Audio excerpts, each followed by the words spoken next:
Morning golfers, welcome to this week's newsletter and a quick little tip from me, Mark Stewart William.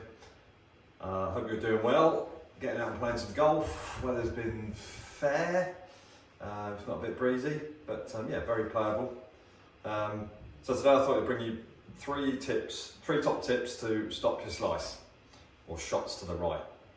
Okay, so number one, quick fire this is.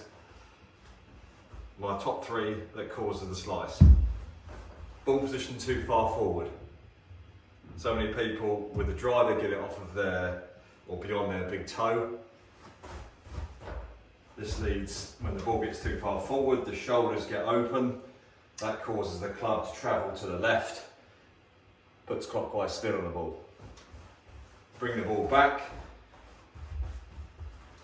with an iron, just forward of centre. With your driver, for a change, just try and get it inside the left heel. The impact that's going to have is it's going to get your club path squarely at the back of the ball rather than glancing across it, causing a slice, causing weakness of strike, added loft, even if you do manage to keep it straight, and cause really weak, horrible drives or very poor struck iron shots with no power on. Okay? Number two, as the takeaway is made, if you stop yourself at this position here, around about waist height, position one, some people call it, a lot of people tend to think that the club face should be pointing skyward, or the leading edge should be pointing skyward, or the grooves. This point here, that should be running parallel to your spine angle of the club that you're using, okay? So, very simple way to try and make a difference is to take that club away and try and, if you are one of these characters, if you stop yourself in video and see yourself in this position, try and get yourself so it's quite closed, yeah? So if anything, we're looking at that club face at the ground. That's going to give us the net result that at the top of the backswing, the club face is looking a bit more skyward rather than to the wall over there. The net result is when the club face goes away open, there's a lot of compensation needed to try and make sure it's pointing in the right direction.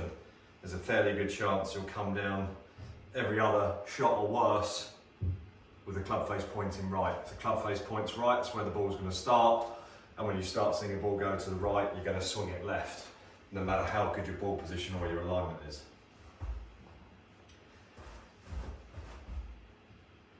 Number three, and this can become worse if ball position and club face are open, because we tend to shorten our swing.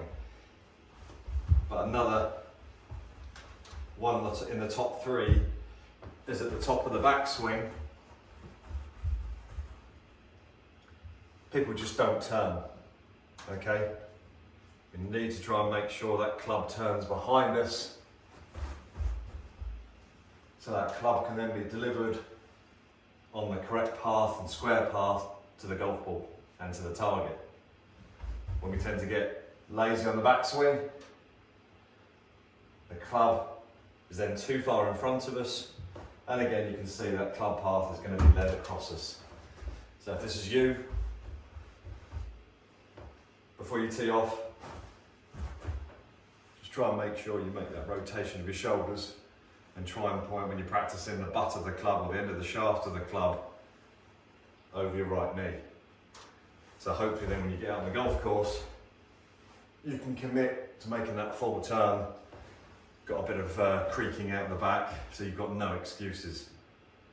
Okay, so very quick recap. And if you've got all three of these, then it might take you a bit of time to iron them out. So, not too far forward so the shoulders are open, so bring the ball position back. That enables us to square the shoulders up because the ball is moving back. And because the ball is moving back, the shoulders lead the club into the ball correctly.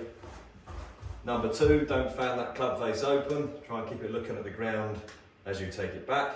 Square club face means squarer club face impact on a stronger flight. And last but not least, a lazy shoulder turn Yes, my club's gone back into roughly a position of leverage, but that bigger toe gives us more power. Most importantly, generally gets the club more on line, so when you swing down into impact, you've got a squarer path as you strike the ball. 3 top tips. I'm sure if you are a slicer or pusher or fader of the ball, you fit into one of those. Make sure you practice those quite a bit before you get on the golf course, because obviously it is a change, and a change, no matter who you are, takes some time to become second nature. And then if that becomes natural to you and you've improved that fault, your ball's going to go better, your score's going to improve, and you'll be a happier golfer. So I hope that helps. Let me know if you need any help with those, and we'll see you soon.